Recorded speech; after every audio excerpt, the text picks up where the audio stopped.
मो माई बहुत सुंदर एवं गोरा थिले। से घरे एका रहुथिले एवं से मोते तांको घरकू डाकी तांको शरीरर उत्तेजना दूर करुथिले। मु खुशीरे माई पाखकू जाउथिली एवं तांको सहित किछि आनंदर मुहूर्त बिताउथिली। गोटिए दिन माई मोते तांको घरकू डाकिथिले। मु मध्य खुशीरे माई पाखकू गली। मु माईको घरे पहुंचिबा मात्रे माई गाधोई सारी वाशरूम बाहरकू आसुथिले। मु माईको देखिबा मात्रे मु आश्चर्य होइगली। माई तांकर गुलाब जामुन दुईटा जानिकी मते देखाउथिले। माई बहुत सुंदर थिले। सेमाने विवाहित महिला परि देखा जाउ नथिले। सेतेबेले मु मो माईको घरे रहिबाकू आसीथिली कारण मो मम्मी एवं पापा दुहे विदेश जाउथिले। जिबा पूर्वरु जेतेबेले सानो मामू बापांकू ट्रेन पाखकू छाड़ी आसुथिले सेमाने आम घरे मो सहित मिसिकी रहिबाकू बापांकू कहुथिले किंतु पापा तांकू बहुत मना करिबाकू चेष्टा करिथिले जे एबे समीर बड़ होइगलानी एवं निजर जत्न नेई परिबो किंतु मामू जमारू राजी हेले नाही। से बापांकू राजी कराइले एवं मोर इच्छा पूरण हेला। मो पाखरे पुरुणा घरर चाबी थिला जहा खाली पड़िथिला एवं मु एहाकू व्यवहार करिबाकू चाहुथिली। माई मोनिका 10 वर्ष पूर्वे मो मामूंको सहित विवाह करिथिले। सेतेबेले मु 10 वर्ष बयसर थिली किंतु मु माईंकू देखिबाकू पसंद करुथिली कारण से केवल सुंदर नथिले बरं तांकर कोमल स्वर एवं अति सुंदर शरीर मध्य थिला। मामू एवं माईंको जोड़ीकू समस्ते बहुत भल पाउथिले किंतु एपर्यंत सेमानंकर संतान हेबा बहुत दूररे थिला। उभये एहाकू निजर भाग्य बोली भाबी निज मन बुझाउथिले। माई एवं मामू दुहे दुहिंकू बहुत प्रेम करुथिले एवं मु अनुमान करिथिली जे मामू तांको सहित अनेक राति बिताइथिबे। विवाह परे माईंको शरीर बहुत आकर्षणीय देखा जाउथिला। से पूर्वरु सुंदर थिले किंतु एबे तांको शरीर प्रत्येक अंग केवल मोरी पाई परि लागुथिला। सेही समयरे जेतेबेले माई घर सफा करुथिले एवं मु टीवी देखुथिली सेतेबेले माई मोते पचारिले पुओ समीर तुमे आजी कॉलेज जीव नाही कि? मते माई पुओ बोली डाकिबारु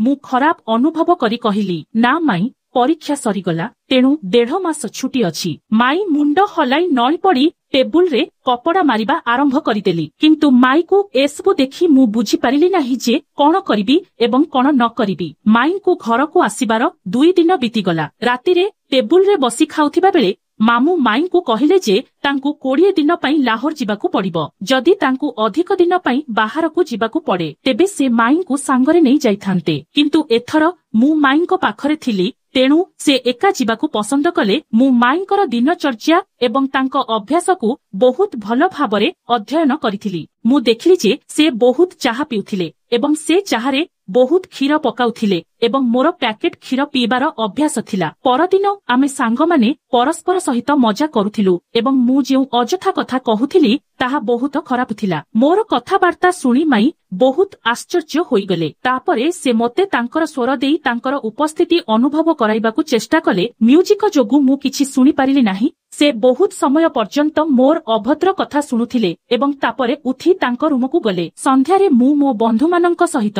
बाहरकू जिबा आरंभ कली। मु माईंको रूमकू जाई तांकू कहिबाकू तांको पाखकू जाउथिली किंतु सेतेबेले मो मनरे किछि जरूरी नथिला। तापरे मु फेरी आसी मो रूम रे आसी सोई पडिली। किछि समय परे मु माईंकू कहिले मु चाहा पीबाकू चाहुछि। माई हसी हसी कहिले काहेकि नुहे समीर मु मात्र 2 मिनिट मध्यरे फ्रेश होई आसुछि तापरे मु चाहा करिबी। से उठी बाथरूम आड़कू गले। मु आसी गैलरी रे बसिथिली एवं सामनारे फूल देखिबाकू लागिली। मते गोटिए फूल पसंद आसिला। मु पाखकू जाई देखिली एवं तापरे फूलकू छिंडेइली। सेतिकी बेले माई मोते तळू डाकुथिले। मु उत्तर देली जे मु बाहरे अछि। से हातरे एक ट्रे धरी बाहरकू आसिले जेउथिरे 2 कप चाहा थिला। से मोते गोटिए कोप देले एवं अन्यटी टेबुल उपरे रखिले। मु मोर हातरे थिबा फूलटी को माईंको आड़कू बढ़ाई देली। से हसी हसी मो हातरू फूलटी नेई कहिले धन्यवाद समीर, मोर समस्त इच्छा दूर होइगला। मु माईंको देखि कहिली तुमे सारा दिन घरे रही विरक्त हेउना कि? मु विरक्त होछि,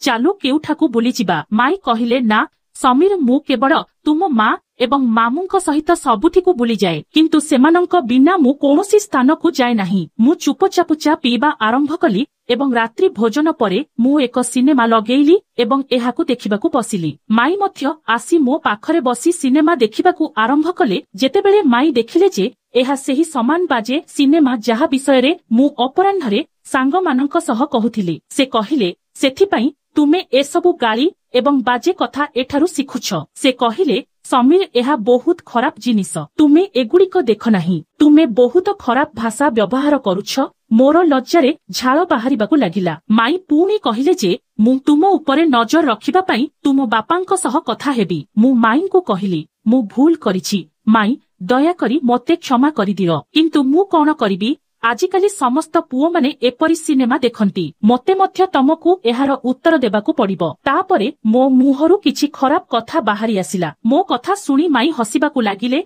एवं कहिले भय कर नाही मु काहाकु किछि कहिबि नाही मु जानिछि तुमे पुओ माने एपरी कथा हेउथांती ठीक अछि आउ गोटिए सिनेमा लगा तुमे एही सिनेमाटी कोन लगाइछ तापरे मु एक दीर्घ निश्वास नेई माई को पचारिली माई ताहले मु केउ सिनेमा देखिबा उचित से कहिले एक देशभक्ति सिनेमा देख मु सबुबेले भारतीय सिनेमा देखे माई एक सिनेमा देखुथिले एवं मु गुप्त भाबे माई को देखुथिली माई तांको गोटिए गोडू उठाई अन्य गोडो उपरे रखिले एवं सोफारे आरामरे बसिले तापरे तांको देखि मु मध्य मोर गोटिए गोड़ उठाई अन्य गोड़रे रखिली माई हसिबाकु लागिले एवं कहिले जे समीर तुमे मते नकल करुछ मु तांको देखि मुंड हलाइली से टिके रागी गले एवं कहिले तुमे मते काहिकी हैरान करुछ मु हसी कहिली मु तुमको हैरान करबाकू पसंद करे से कहिले काहिकी मु संगे संगे कहिली जे एते दिन हेला मते केही मध्य माड़ किंबा गाली देई नाहंती सेथिपई मु टिके मजाक करुथिली मोर कथा सुनी से कहिले समीर मु प्रकृतरे बहुत विरक्त मु कहिली जे एका रही मोर कोण हेबो मु जानि नाही माई हसिकी कहिले जदि तुमे माड़ खाइबाकू चाहुछ तेबे मु तुमको देबी से मोते एक दुष्ट पिला भाबरे भाबुथिले एवं एहा बोध हुए मो भल पाइथिला एपरी अदरकारी कथा कहुथिबा समयरे माई मो पाखकु आसिले तापरे राती 11टारे मामू तांको तांको मोबाइल रे फोन कले से उठी तांको रूम को गले मु किछि समय पई सिनेमा मध्य देखिली एवं टीवी बंद करी मो रूम को जिबाकू लागिली सेतेबेले मु तांको रूम रु माईको स्वर सुनिली माई कहुथिले यार मु तुमको बहुत मिस करुछि मु जानि नाही मु एही दिन किपरि बिताइबी अन्य पाखरु मामू कोन कहुथिले मु जानि नाही किंतु माई जहा कहिले ताहा मो पई आश्चर्य ठारू कम नथिला मु सकाळे शीघ्र उठी फ्रेश हेबा परे रोसेई घर को गली रोसेई घरे केही नथिले मु माईको रूम पाखकु गली एवं देखिली जे कबाट बंद थिला अर्थात माई सोईथिले मु रोसेई घर को जाई निज पई चाहा तयारी कली एवं तापरे किछि पाउरुटी गरम करी टेबुल उपरे बसी जलखिया खाइबाकू लागिली मु जलखिया खाउथिली जेतेबेले माईको रूमर कबाट खोलीगला से मोते देखि बाहर को आसिले मोते देखि से टिके लज्जित होई कहिले मु गतकाली रातिरे सोई पारिली नाही मु बहुत विलम्बरे सोईथिली सेथिपई मु सकाळे शीघ्र उठी पारिली नाही मु हसी कहिली ठीक अछि तुमको नास्ता तयारी करिबाकू पड़िबो नाही मु आजी तुम पई नास्ता तयारी करिबी से आश्चर्य होई कहिले हौ देखिबा केमिति लागुची मु कहिली फ्रेश हुओ मु नास्ता तयारी करिबी तापरे आमे कथा हेबा माई मुंड हलाइले एवं हसी से तांको रूम को फेरी गले तापरे मु कहिली माई तुमको नास्तारे कोन पसंद माई कहिले तुमे जहा तयारी करिबो मु खुशी रे खाइबी मु रोसेई घर को जाई नास्ता तयारी कली एवं रोसेई घरु आसी माई को डाकिली माई हल को आसी चेयर रे बसिले मु कहिली माई तुमर नास्ता प्रस्तुत होईगला एवं तांको सामनारे ट्रे रखिली माई मो आड़को चाही हसुथिले माई मो मुंड को धीरे से चापुड़ा मारिले एवं मो केस को बिगाड़ी देले मु मो मुंड उपरे थिबा माई को हाथ धरी कहिली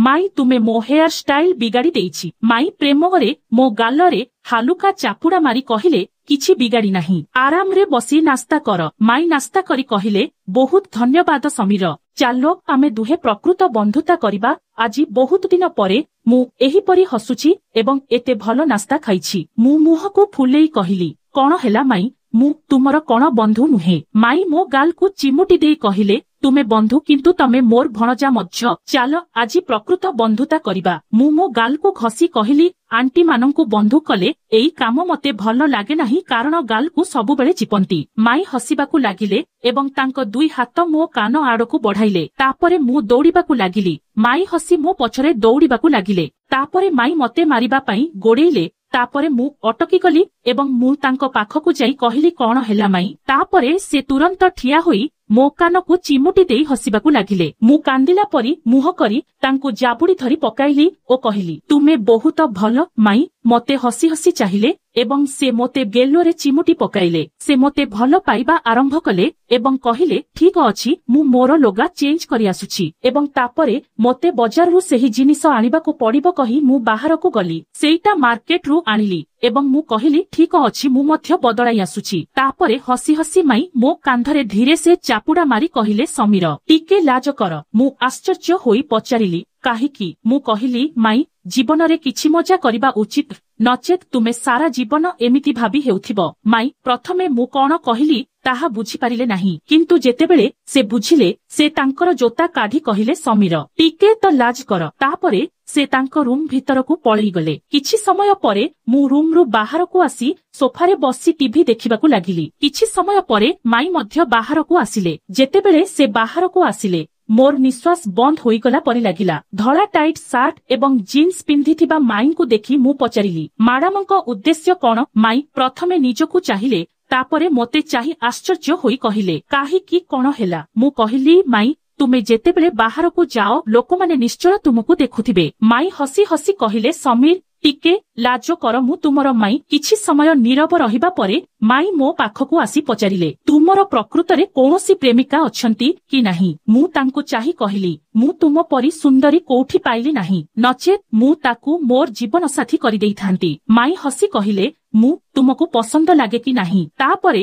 ମୁଁ ପ୍ରେମିକା ପରି ମୁଣ୍ଡ ନୁଆଇ କହିଲି ବହୁତ ଅଧିକ ମାଇଁ। ହଠାତ୍ ମାଇଁ କହିଲେ ସମୀର କ୍ଷୀର ଆଣ, ଘରେ କ୍ଷୀର ସରିଗଲା। ମୁଁ ମୁଣ୍ଡ ହଲାଇ ବଜାର ଆଡକୁ ଗଲି। ଫେରିଆସି କ୍ଷୀର ପାତ୍ରଟିକୁ ଫ୍ରିଜରରେ ରଖି ମାଇଁଙ୍କ ରୁମକୁ କହିବା ପାଇଁ ଯାଉଥିଲି, କିନ୍ତୁ ସାମ୍ନାରେ ଥିବା ଦୃଶ୍ୟଟି ମୋତେ ପାଗଳ କରିବା ପାଇଁ ଯଥେଷ୍ଟ ଥିଲା। ମାଇଁ ହୁଏତ ଗାଧୋଇ ସାରି ବାହାରକୁ ଆସିଥିଲେ ଏବଂ ସେ ତାଙ୍କର ଲୁଗା ପିନ୍ଧିବା ପାଇଁ ଚାହୁଁଥିଲେ। ମୁଁ ସାମ୍ନାରେ ଦେଖି ମୋର ଅବସ୍ଥା ଏପରି ହୋଇଯାଇଥିଲା ଯେ ମୋ ଗୋଡରେ ଆଉ ଜୀବନ ନଥିଲା। ମୁଁ ଫେରିବାକୁ ଯାଉଥିଲି କିନ୍ତୁ ମାଇଁ ଡାକି ପଚାରିଲେ ତୁମେ କ୍ଷୀର ଆଣିଛ କି? ଏହା ଏପରି ଲାଗୁଥିଲା ଯେପରି ମୋ ଗଳାରୁ କୌଣସି ଶବ୍ଦ ବାହାରୁ ନଥିଲା। ମୁଁ ମୁଣ୍ଡ ହଲାଇଲି ଏବଂ ମାଇଁ ଧୀରେ ଧୀରେ ମୋ ପାଖକୁ ଚାଲି ଆସି ତାଙ୍କ ହାତ ମୋ ଛାତିରେ ରଖି କହିଲେ କଣ ହେଲା ସମୀର? ମୁଁ ମୋ ମୁହଁ ଉଠାଇ ତାଙ୍କ ଆଖିକୁ ଚାହିଁ କହିଲି କିଛି ନାହିଁ ମାଇଁ।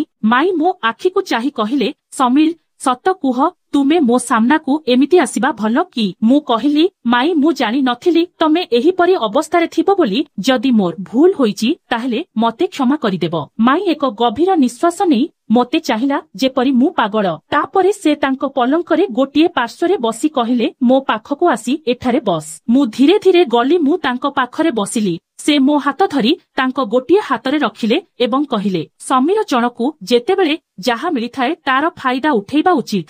ମାଇଁଙ୍କ ମନରେ କଣ ଚାଲିଛି ଏବଂ ସେ ସେହି ସମୟରେ ଯୁଦ୍ଧକ୍ଷେତ୍ର ଛାଡି ସେଠାରୁ ଦୌଡ଼ି ପଳାଇବାକୁ ଭାବୁଥିଲେ। ମୁଁ ଶାନ୍ତିରେ ରୁମକୁ ଫେରି ଆସିଲି। ତାପରେ ମୁଁ ଅନୁଭବ କଲି ଯେ ମାଇଁ ଭିତରେ କାନ୍ଦୁଛନ୍ତି। ତାଙ୍କ କାନ୍ଦିବାର ଶବ୍ଦ ବାହାରକୁ ଆସୁଛି। ମୁଁ କବାଟ ପାଖକୁ ଯାଇ କହିଲି ତୁମେ ଠିକ ଅଛ କି? ଭିତରୁ କୌଣସି ଉତ୍ତର ଆସିଲା ନାହିଁ। କାନ୍ଦିବାର ଶବ୍ଦ ବନ୍ଦ ହୋଇଗଲା। ମୁଁ ପୁଣି ପଚାରିଲି ମାଇଁ କଣ ହେଉଛି? ତୁମେ କାହିଁକି କାନ୍ଦୁଛ?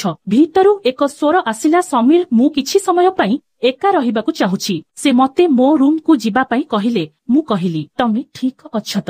ମାଇଁ କହିଲେ ମୁଁ ଠିକ ଅଛି। ମୁଁ ଆଗକୁ କଣ କରିବି ବୁଝିପାରୁ ନଥିଲି। ମୁଁ ଶୀଘ୍ର ଫେରି ଆସିଲି। କିଛି ସମୟ ପରେ ମାଇଁ ମଧ୍ୟ ଫ୍ରେଶ ହୋଇ ବାହାରକୁ ଆସିଲେ ଏବଂ ମୋତେ କ୍ଷମା ମାଗିବାକୁ ଲାଗିଲେ। ସେହି ଦିନଠାରୁ ମୁଁ ମାଇଁଙ୍କର ବହୁତ ଯତ୍ନ ନେବା ଆରମ୍ଭ କଲି, କାରଣ ସେ ବହୁତ ଏକୁଟିଆର ଶିକାର ହୋଇଯାଇଥିଲେ ଏବଂ ମୋତେ ଭଲ ପାଇବା ଆରମ୍ଭ କରିଥିଲେ। ମୁଁ ଫୋନ କରି ମାମୁଙ୍କୁ ଘରକୁ ଡାକିଲି। ମାଇଁ ଜଣେ ଯୁବତୀ ଏବଂ ସୁନ୍ଦରୀ ମହିଳା ଥିଲେ, ତେଣୁ ସେ ତାଙ୍କର ଏକୁଟିଆ ଦୂର କରିବାକୁ ବହୁତ ବ୍ୟାକୁଳ ଥିଲେ। କିନ୍ତୁ ଧନ୍ୟବାଦ ଆମ ମଧ୍ୟରେ ଏପରି କୌଣସି ଖରାପ ସମ୍ପର୍କ ଗଢି ଉଠିଲା ନାହିଁ। ମୁଁ କିଛିଦିନ ମାଇଁଙ୍କ ଘରେ ବିତାଇଲି ଏବଂ ତାପରେ ମୋ ବାପା ମା ଘରକୁ ଫେରି ଆସିଲେ ଏବଂ ମୁଁ ମୋ ଘରକୁ ଫେରିଗଲି। ସମସ୍ତେ ମୋତେ କୁହନ୍ତି ଯେ ମୁଁ କେବେ ବି ମୋ ଭଉଣୀ କିମ୍ବା ସ୍ତ୍ରୀଙ୍କୁ କାହାର ଯତ୍ନରେ ଏକା ଛାଡ଼ିବା ଉଚିତ ନୁହେଁ, କାରଣ ମନର ଦୁଶ୍ଚିନ୍ତା ଯେକୌଣସି ସମୟରେ ଜଣେ ବ୍ୟକ୍ତିଙ୍କୁ ଭୁଲ ରାସ୍ତାକୁ ଆଣିପାରେ ଏବଂ ଜଣେ ବ୍ୟକ୍ତି ଚିନ୍ତା ନ କରି ଏହି ଭୁଲ କରିଥାଏ। ତେଣୁ ଏହି କାମ କରିବା ପୂର୍ବରୁ 1000 ଥର ଚିନ୍ତା କରନ୍ତୁ, କାରଣ ଆପଣଙ୍କ ଘର ଭାଙ୍ଗିପାରେ।